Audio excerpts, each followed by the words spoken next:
Bueno, hablamos con Fabián Orlando, gerente de Ríos Subterráneos de AISA. Fabián, entonces lo primero era que nos contaras dónde estamos, qué es esta planta elevadora, cómo funciona, qué función cumple, digamos, dentro de la distribución de agua. Bueno, ¿qué tal? Buenos días. Nos encontramos en la estación elevadora Villa Adelina del sistema de distribución de agua de AISA. Freno, Fabián, freno un segundo para que hay algo que no te dijimos. Míralo bueno. a Martín. ¿A él lo miro? Exactamente. Sí, habla conmigo acá. La charla la tenés Bueno. No, porque la otra vez tuve que mirar para atrás. Lo miro a él. Bueno, ok. Bueno, hablamos nosotros. Dale. Ahora sí, disculpe, adelante. No, dale. Bueno, nos encontramos en la estación elevadora Villa Adelina del sistema de distribución y transporte de agua de AISA. Esta estación elevadora tiene la función de recibir el agua proveniente de las plantas potabilizadoras, en este caso de la planta potabilizadora San Martín, a través de lo que nosotros denominamos ríos subterráneos. Los ríos subterráneos son grandes conducciones que varían de 2,60 m a 4,60 metros y mayormente van a una profundidad de 30 metros, para lo cual el agua viene por gravedad desde la planta potabilizadora y estas estaciones lo que hacen es tomarlas, elevarlas y bombearlas a la red para su posterior distribución y por ende llegar a las conexiones domiciliarias. Perfecto. Hubo un problema en 2007 con uno de los ríos subterráneos o el principal río subterráneo que trae el agua a la planta. ¿Qué pasó? ¿Qué pasó en 2007? Sí, eso es así. En el año 2007 se produjo un evento de rotura a 200 metros más o menos donde estamos situados ahora, que era en el río subterráneo denominado Saavedra Villa Adelina. 200 metros antes de llegar a esta estación elevadora se produjo una rotura que evidenció, digamos, un problema estructural en su momento, con lo cual la cámara de aspiración de esta elevadora empezó a ingresar arena y suelos finos, producto, digamos, de lo que había sucedido. La presión exterior del río era mayor que el interior, por lo cual se produjo un ingreso de agua de napa y el arrastre de finos y arenas hacia esa elevadora. En ese momento AISA se da cuenta de la criticidad del problema, realiza inspecciones mediante los equipos de ROV, mini submarinos, y evidencia, digamos, la gravedad de la situación y empieza a realizar tareas de remediación para impedir que el deterioro de la instalación, porque esta instalación abastece de agua a 1 millón de habitantes en la zona norte, habría que actuar rápidamente. Esas reparaciones fueron reparaciones puntuales por dentro del río, a través del equipo de buzos, sellado de grietas, reparaciones y consolidación exterior de suelo mediante inyección de hormigón desde superficie para contener la estructura del río. AISA monitoreó año tras año esas reparaciones, las fue realizando, pero en su momento decidió, tengo que realizar una reparación definitiva para no comprometer esta estructura. Bueno, a partir de ahí AISA empieza a trabajar con equipos interdisciplinarios de toda la dirección, puso en juego sus equipos técnicos de distintas direcciones para arribar a la mejor solución. Y mientras tanto, como era una reparación definitiva, había que sacar esta elevadora del servicio. Por ende, había 1 millón de habitantes que no se podían dejar de suministrarle agua. Empezó a pensar un sistema alternativo. O sea que los ejes fueron en dos: encontrar la mejor técnica de reparación y encontrar un sistema alternativo para mantener en servicio a la población afectada. El sistema alternativo, brevemente, ¿en qué consistió? ¿Se trajo agua de otro lado? Digamos, ¿cómo resolvieron esa parte? Eso más cortito, lo más interesante es lo del trabajo en el caño. Claro, básicamente lo que había que suplantar el caudal. Esta elevadora provee un caudal de 20.000 metros cúbicos hora para la población y había que suplantarlo. Bueno, entonces se aprovecharon obras que estaban en curso, como el caso emblemático de la planta Juan Manuel de Rosa, que toma el agua de Paraná de Las Palmas, y estaciones de bombeo cercanas, como puede ser Devoto, Saavedra, que se utilizaron con conducciones existentes y maniobras en red para lograr un servicio aceptable durante los periodos de otoño-invierno, que fue donde finalmente después se fijó que se iban a realizar los trabajos. O sea que ese objetivo se cumplió y se pudo realizar la obra sin manteniendo el sistema de agua potable. Eso fue bastante novedoso e interesante, ¿no? Que se hizo esta obra en servicio, digamos, ¿no? En servicio a la población. Sin cortarle el agua. Sin cortarle el agua a nadie, exactamente. Perfecto. La otra parte a resolver era cómo se reemplazaba un caño que estaba a 30 metros de profundidad por otro, de qué tipo, ahí cómo se resolvió. Claro, primeramente se debió encontrar la técnica. Se pensó en un principio vaciar el río, para tratarlo como una obra, un relining, un revestimiento de una obra común, pero vaciar el río significaba aumentar el riesgo de colapso todavía, porque iba a seguir ingresando agua de Napa, iba a seguir lavándose el suelo, el río se quedó sin sustento, básicamente. Empezó a trabajar como una viga y es un caño de hormigón simple. El hormigón simple no resiste tensiones de tracción, entonces eso todavía iba a incrementar el riesgo. Por lo tanto, no se podía vaciar el río. Se pensó en construir otra cámara de acceso, lo mismo, tampoco se pudo construir otra cámara de acceso porque había que hacer un agujero en la bóveda de la cañería para construir la cámara, teníamos de vuelta la napa, todo eso se descartó y se llegaron, la metodología debía cumplir dos condiciones. No se podía vaciar el río y había que utilizar la única cámara existente que teníamos, que la tenemos acá justo acá en la esquina.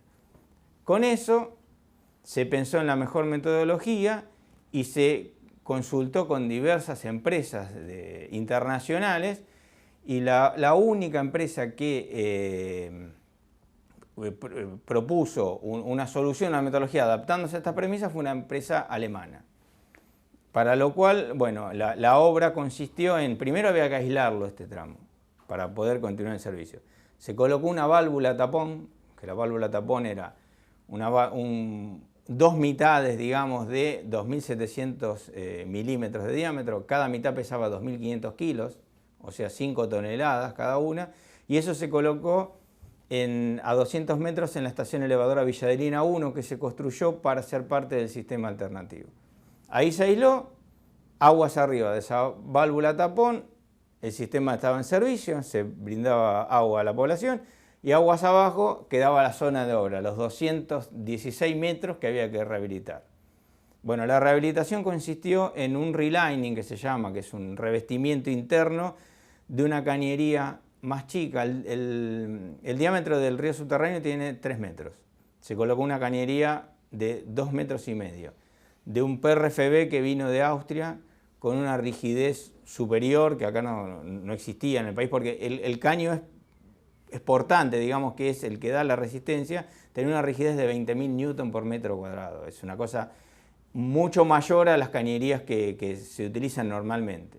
Entonces, una cañería de 3 metros, una cañería de 2,5 metros y el espacio que quedaba anular se rellenó con una mezcla cementicia de mayor fluidez, digamos, para ocupar bien todo ese espacio de relleno y que colabore con el conjunto. Bueno, esta obra, como dije, es una obra subacuática, por lo cual había que ejecutarla con buzos, no se podía ejecutar con cualquier persona. Aparte esos buzos, aparte de ser buzos, deberían ser mecánicos, porque tenían que trabajar.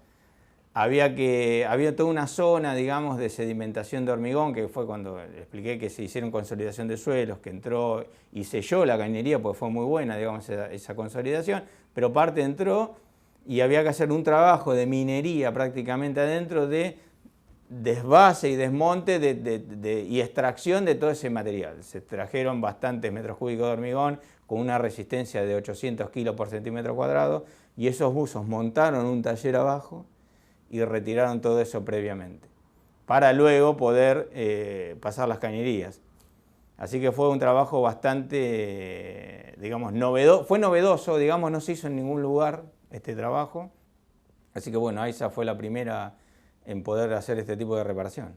Perfecto. Ellos sacan ese material que había quedado, pero después viene pasar el caño, construirse. ¿Se construye bajo el agua ese caño o ya está armado y se inserta? ¿Cómo funciona? Claro, había dos formas. Se podían bajar a trenes de caño o un caño.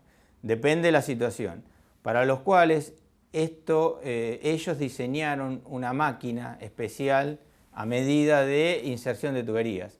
En una máquina con pistones, la diseñaron de Alemania, la trajeron, que lo que hacía era, una vez que los caños se iban trasladando, esa máquina los traccionaba y los unía, digamos, para la junta. Cabe destacar una situación importante, que se construyó un modelo a escala, igual nada más que en vez de 200 metros de largo, de 20 metros, en Alemania, para que todos los buzos hagan todas las pruebas necesarias, como colocación del tapón, inserción de tubería, desplazamiento. Aparte, hay una cosa, había que transportar todo esto bajo el agua, había que darle una flotabilidad neutra, para lo cual se usaron vejigas y flotadores, que piezas de 2.000, 3.000, 4.000, 5.000 kilos, como los caños también pesaban 2.500 kilos, un buzo lo desplazaba como si no pesase adentro del agua. Obviamente con la flotabilidad neutra lo fueron desplazando. O sea que ellos, una vez que retiraron todo el sedimento, empezó lo que es la tarea de colocación de tuberías, preparación de la zona, con guía, con todo lo que había que hacer, y se iban bajando esta tubería y se iban acoplando por sectores, ¿no? Había el sector de una curva, que eran tubos de 50 centímetros, el tramo recto, que fueron de 3 metros de largo cada tubo, y la última parte, que es una curva, fue un trabajo bastante complicado, porque había que medir y cortar las tuberías en forma distinta para copiar esa curva. En el último tramo tuvimos tuberías de 1,5 metros de largo, 2 metros de largo, 2,50, depende de lo que se necesitase para copiar la curva. ¿La obra empezó cuándo y terminó cuándo? Y explícame ahí que los meses de verano casi no podían trabajar por la cuestión de la necesidad de consumo. Bueno, la obra empezó básicamente con el primer trabajo subacuático. Empezó en el año 2017 y bueno, hubo que ejecutarla en los periodos de otoño-invierno, empezando los meses de marzo y finalizando, nos extendimos hasta noviembre, ponele, y se ejecutó durante 3 periodos invernales. Y la obra finalizó, se libró al servicio, a fin de julio del 2019 terminó, y ya al 10 de agosto se le dijo a la elevadora y a la dirección de agua que ya disponían de la instalación. O sea que tuvimos el de otoño-invierno del 2017, el otoño-invierno del 2018 y el otoño-invierno terminando a fin de julio de este año. Perfecto. ¿Y por qué era que hacían en otoño-invierno y no en verano? Bueno, era necesario trabajar en los meses de otoño-invierno, porque es cuando menor consumo de agua potable tenés.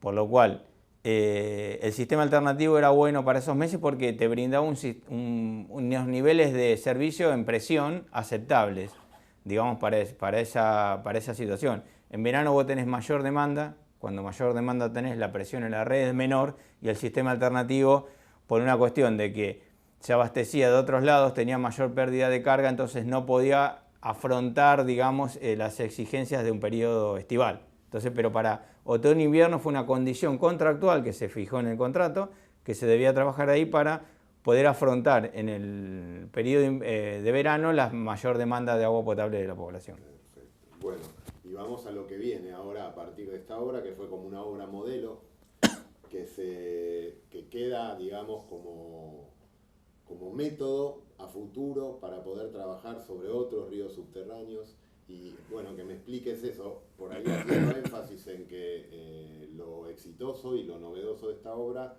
la lleva a AISA a plantearse un proyecto o un plan a futuro para hacer este tipo de intervenciones en otros ríos subterráneos y demás, la cámara, el entrenamiento de buzos. Okay. Bueno, esta obra tuvo 2 indicadores de éxito totalmente medibles. Uno de ellos es la recuperación del nivel freático de la napa, que lo tenemos totalmente medible. Después de la reparación, la napa se recuperó 12 metros en ese lugar, con lo cual dejó de ingresar al río. Eso se evidenció en el incremento de la napa.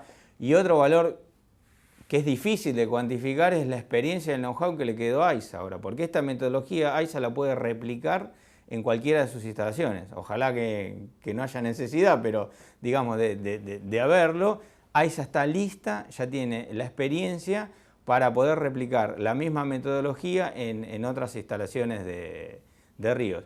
AISA, por otro lado, cuenta con un equipo propio de buzos, para los cuales en este sitio emblemático, pues una obra emblemática, se está construyendo un centro de entrenamiento para buzos propios de AISA, para que puedan llegar a replicar en el futuro estas condiciones. El sitio de entrenamiento que se está realizando es exactamente igual, más corto, a la obra en sí, digamos, en el sitio real, para practicar, entre otras cosas, las mismas tipos de reparaciones. Por ahí pasaje de caños, reparaciones de fisuras.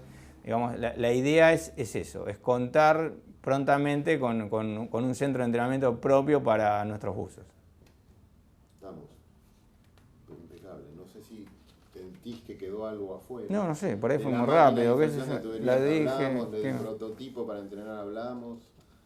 La empresa alemana, está todo. No sé, algo más, no sé, pero a ver. Ahí. Yo quiero que si podemos repetirlo primero. La presentación y cuál es el primero. ¿Dónde estamos y cómo funciona y qué función cumple la planta? ¿Eso? Eso, necesito repetirlo. Lo repetimos una vez más. Ok. Bueno, ¿dónde estamos? Y exacto. Lo que es el sistema de la planta. La presentación y ¿Pero me presento con el nombre o no? Ya está, eso no hace falta. No, eso no hace falta. Sí. La presentación, hiciste una presentación al principio que dijiste tu nombre, tu cargo, eso. Él lo dijo. Arrancamos como si estuviéramos arrancando. Exactamente, lo mismo. Dale, vamos de nuevo entonces. Hablamos con Fabián Orlando, gerente de ríos subterráneos de AISA. Fabián, la primera pregunta es ¿dónde estamos? ¿Qué es esta planta de AISA en Villa Adelina? ¿Qué función cumple? ¿Y a cuánta gente beneficia? Bueno, nos encontramos en la estación elevadora Villa Adelina, que forma parte del sistema de distribución de AISA, lo cual esta elevadora tiene por función recibir el agua proveniente de los ríos subterráneos, que los ríos subterráneos son grandes conducciones que traen el agua superficial que viene de la planta potabilizadora, en este caso la planta potabilizadora San Martín, por gravedad. Digamos, estos ríos tienen diámetros entre 2,60 y 4,60 metros y van a 30 metros de profundidad. Entonces, el agua proveniente de las plantas potabilizadoras llega hasta estas estaciones elevadoras, las cuales la toman, la elevan y la bombean con presión para llegar a abastecer toda la red de distribución y transporte y por ende las conexiones domiciliarias de los clientes. ¿Era eso? ¿Está bien? Listo. Estamos. ¿Sí? Sí, perfecto. ¿Cortamos acá.